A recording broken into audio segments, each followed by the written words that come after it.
Në Sarandë, përgatitjet për sezonin e ri turistik po marrin ritëm, ndërsa qyteti bregdetar prezanton investimin më të fundit publik. Një hapësirë prej 6.500 metra shkatror në zemër të qytetit është transformuar në plazh publik dhe u inspektua nga zëvendës kryeministri Albana Koçiu, e shoqëruar edhe nga kryebashkiaku Oltion Çaçi. Zëvendës kryeministri u shpreh se Saranda këtë vit është një festë e hapur drejt mrekullive të Bregdetit, duke theksuar se investimet të tilla janë pjesë e një vizioni të qartë për zhvillimin e turizmit të qëndrueshëm.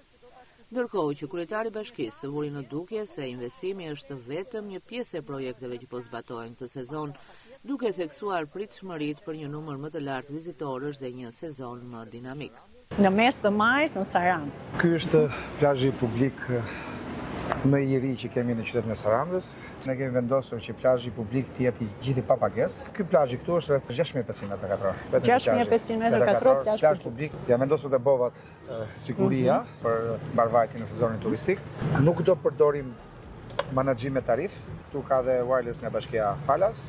Pra, kushto që do ta shfrytëzoj plazhin publik me një çadër vjen tu ka akses në plazh Falas patjetër dhe internet Falas. Internet Falas.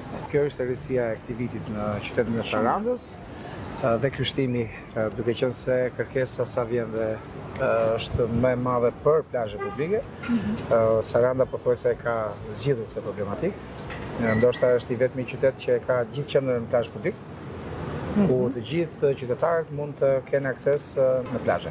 Është një gjë për të përgëzuar kryetar kur mendon faktin që Saranda ka patur gjithmonë këtë idenë e mbipopullimit dhe e faktit që nuk gjehet dot plazh për ta shfrytëzuar. Pothuajse në qytetin e Sarandës problematika e plazhit publik është rezervuar. Këto janë të gjithë thuaj, këtu është plot me trim. Prandaj dhe Saranda ka ato rivjut shumë mira dhe ka shumë prurje çdo vit sa vjen shtatë.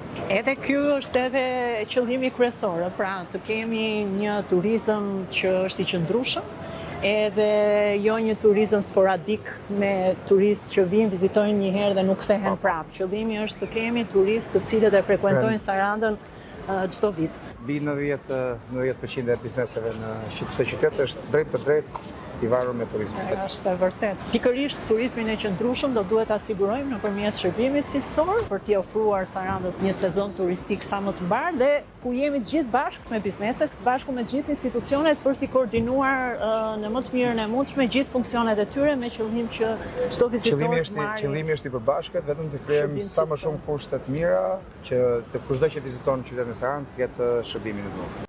Me plazhe të reja publike, investime të dukshme dhe një vizion të qartë zhvillimi, Saranda po forcon pozicionin e saj si një nga destinacionet më të bukura dhe mikpritëse të Mesdheut, gati për t'i pritur vizitorët me standarde më të larta dhe eksperjenca të paharrueshme.